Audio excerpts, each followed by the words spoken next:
সাম্প্রতিক কিছু ঘটনা থেকে দেখা যাচ্ছে যে আফগানি সেনারা পাকিস্তানি সেনার শুধুমাত্র হাতিয়ার লুট করছে তাই নয়, এমনকি যুদ্ধের ট্যাঙ্ক থেকে শুরু করে সৈন্যদের প্যান্ট সবকিছু ছিনিয়ে নিয়েছে।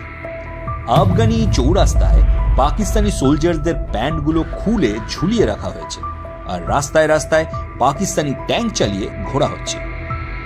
পাকিস্তানি ডিফেন্স মিনিস্টার খ্বাজা আসিফ একদিকে বলছে যে আফগানদের সাথে তাদের কোনো সম্পর্কই নেই, কিন্তু অন্যদিকে খবর আসছে যে এই খ্বাজা সাহেব নিজে বিগত কিছু দিনের মধ্যে তিনবার আফগানিস্তান যাওয়ার জন্য ভিসা অ্যাপ্লাই করেছিল এবং পাকিস্তানি আইএসআই চিফ ও অন্য কয়েকজন উচ্চপদস্থ সেনা অফিসারের সাথে সাথে খ্বাজা আসিফের ভিসাও রিজেক্ট করে দিয়েছে আফগানিরা। বিশ্বের বিভিন্ন জায়গা থেকে খবর আসছে যে আফগানিরা পাকিস্তানের অনেকগুলো বর্ডার পোস্ট দখল করে নিয়েছে এবং প্রায় 60 জনেরও বেশি পাকিস্তানি সোলজার্সদের মেরে ফেলেছে। বিভিন্ন নিউজ চ্যানেল সূত্রে জানা যাচ্ছে যে পাকিস্তান নিজের প্রভুদের কাছে, মানে সৌদি আরব, কাতার বা আমেরিকার মতো দেশের কাছে দরবার করেছে আফগানিস্তানকে সিজ ফায়ার করানোর জন্য। এমনকি তালিবানি শাসনাধীন আফগানিস্তান, যাকে দুনিয়ার বিভিন্ন প্রান্তের মানুষ ডিস্টার্ব আর আনসেফ বলে মনে করে, সেই আফগানিস্তানের সরকার নিজের লোকেদের জন্য সতর্কতা বার্তা জারি করেছে পাকিস্তানে না যাওয়ার জন্য, কারণ ও দেশে বিপদ আছে। তবে পাকিস্তান ও তার আর্মির জন্য অপমানিত হওয়া কোনো নতুন বিষয় নয়। তা সে ক্রিকেটের ফিল্ডে ইন্ডিয়ান ক্রিকেট টিমের হাতেই হোক বা ব্যাটেল ফিল্ডে ইন্ডিয়ান আর্মির হাতে, বারবার পাকিস্তানকে হেরে ভূত হতে হয়েছে। এমনকি ইন্টারন্যাশনাল ফোরামস এবং ডিফারেন্ট জিওপলিটিক্যাল স্টেজেও তাদেরকে বারবার অপমানিত হতে হয়। তবে এবার আফগানিস্তান পাকিস্তানের সাথে যা করেছে তা হজম করা পাকিস্তানের পক্ষে প্রায় অসম্ভব। মনে করে দেখুন, কয়েক বছর আগে যখন তালিবান ক্ষমতায় এসেছিল তখন পাকিস্তানের রাস্তায় রাস্তায় মিষ্টি বিতরণ করা হয়েছিল। তৎকালীন পাকিস্তানি প্রধানমন্ত্রী এটাকে আল্লাহর কৃপা মানছিলেন। পুরো দুনিয়াতে এই পাকিস্তানিরা তালিবানকে নিজেদের হিরো বানাতে ব্যস্ত ছিল।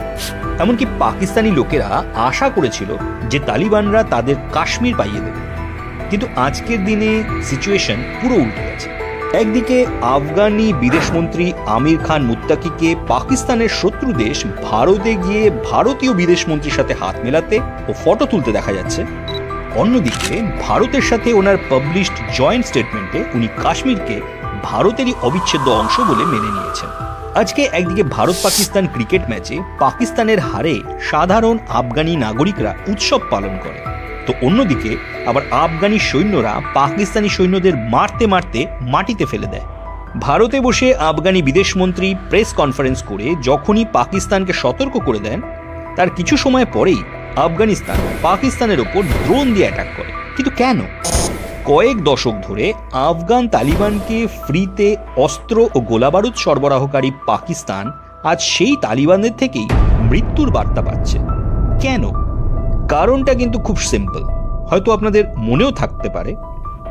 2011-তে তখনকার American secretary of state Hillary Clinton পাকিস্তানের ইসলামাবাদে তখনকার পাকিস্তানি ফরেন মিনিস্টার হিনা রাব্বানি খারের সামনে বলেছিলেন, "You can't keep snakes in your backyard and expect them only to bite your neighbors." মানে হলো, আপনি নিজের বাড়ির পেছনে সাপ পালন করে এটা এক্সপেক্ট করতে পারেন না যে সেই সাপ শুধু আপনার প্রতিবেশীকেই কামড়াবে। একদিন না একদিন সেই সাপ আপনাকেও কামড়াবে, এবং তাই হচ্ছে পাকিস্তানের সাথে। অ্যাকচুয়ালি দশকের পর দশক ধরে পাকিস্তানি আর্মি আফগানিস্তানকে একটা পেয়াদার মতো ব্যবহার করেছিল। এরা নিজেরা আমেরিকাকে হেল্প করতে এবং আফগানিস্তানের রাশিয়ার ক্ষমতা খর্ব করতেই তালিবানের মতো গ্রুপকে ট্রেন করেছিল, এবং এই কথা পাকিস্তানে এক সময়ের আর্মি চিফ ও প্রেসিডেন্ট থাকা পারভেজ মুশারফ নিজের একটা ইন্টারভিউতে নিজে মুখেই স্বীকার করেছে। পাকিস্তানের পুরো সাপোর্ট ছিল তালিবানকে গড়ে তোলার পেছনে।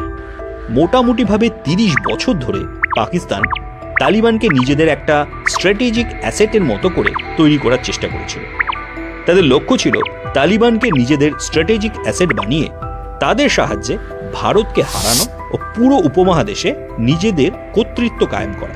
একটা সময় ইন্টারন্যাশনাল প্রেশারের চোটে এবং এফএটিএফ এর মতো ফাইন্যান্সিয়াল রেগুলেটরের স্যাংশন থেকে বাঁচার জন্য পাকিস্তান নিজেদের জঙ্গি কার্যকলাপের এক বিরাট অংশ আফগানিস্তানের মাটিতে শিফট করে দিয়েছিল এবং ওখান থেকেই ভারতের উপর নানাবিধ আক্রমণ ও সেই সংক্রান্ত ষড়যন্ত্র করা হতো।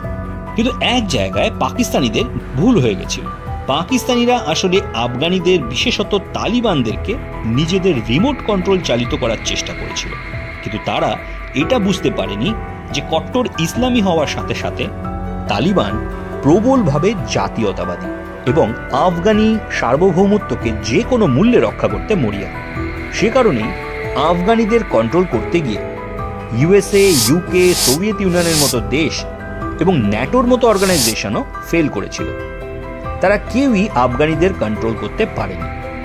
পাকিস্তানও ওই একই চেষ্টা করেছে এবং পরাস্ত হয়েছে। তার উপর আবার পাকিস্তানে পাশতুন সম্প্রদায়ের উপর বহুদিন ধরে চলতে থাকা অত্যাচারও আফগানি পাশতুনদের রাগের একটা কারণ।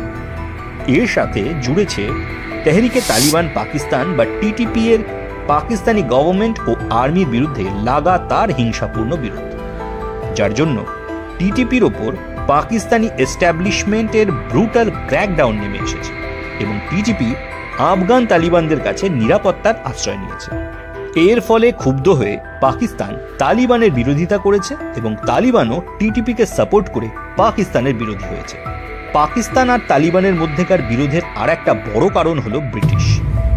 ভারত যখন ব্রিটিশ শাসনাধীন ছিল, ব্রিটিশ গভর্নমেন্ট আফগানিস্তান ও ব্রিটিশ ইন্ডিয়ার মধ্যে বর্ডার হিসাবে 1893 সালে তখনকার ব্রিটিশ ইন্ডিয়ার ফরেন সেক্রেটারি স্যার মর্টিমার ডুরান্ডের দ্বারা বহু চর্চিত ডুরান্ড লাইন বানিয়েছিল, যাকে কখনোই তালিবানরা মান্যতা দেয় না, কিন্তু পাকিস্তান অবশ্যই তা মানে এবং ওই বর্ডারের উপর ফেন্সিং এর কাজও শুরু করে, যা নানা সময় তালিবানি লড়াকুড়া উপড়েও ফেলেছে।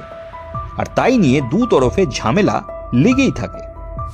আর এইসব বাড়তে থাকা টেনশনের কারণে পাকিস্তান যখন তাদের এলাকা থেকে ধরে ধরে আফগান রিফিউজিদের গরু ছাগলের মতো ডিপোর্ট করছে এবং প্রায় 1.5 মিলিয়ন বা 15 লাখের মতো রিফিউজিকে আফগানিস্তানে ফেরত পাঠাচ্ছে, তখন তো একটা বড় হিউম্যানিটেরিয়ান কজ তৈরি করছে এবং তালিবানকে ক্রুদ্ধ করছে। আর এইসব ইস্যুর কালেকটিভ আউটকাম হলো গত 1.5 বছর ধরে দু তরফে লাগাতার সংঘর্ষ, যা আস্তে আস্তে এক ফুল ফ্লেজের ওয়ারের দিকেই এগোচ্ছে। হ্যাঁ, এটা অবশ্যই ঠিক যে কাতার ও সৌদির মেডিয়েশনে দুপক্ষের সিজ ফায়ার হয়েছে, কিন্তু গন্ডগোল আবার শুরু হয়েছে এবং এবার যদি মিডল ইস্টের দেশ বা আমেরিকা সিজ ফায়ার করিয়েও দেয়, তবুও এই পিস লং লাস্টিং হবে না এবং লড়াই আবার শুরু হবে। এ ব্যাপারে এর পরের ডেভেলপমেন্টগুলো আপনাদের জ্ঞাতার্থে পরে আরও ভিডিও নিয়ে আসবো। আশা করি এই ভিডিওটা আপনাদের ভালো লেগেছে, আর যদি লেগে থাকে তাহলে ভিডিওটাকে লাইক আর শেয়ার অবশ্যই করবেন, আর চ্যানেলটাকেও সাবস্ক্রাইব করে নেবেন। দেখা হচ্ছে পরের ভিডিওতে। ততদিন পর্যন্ত নিজের খেয়াল রাখুন, সুস্থ থাকুন, সুখী থাকুন।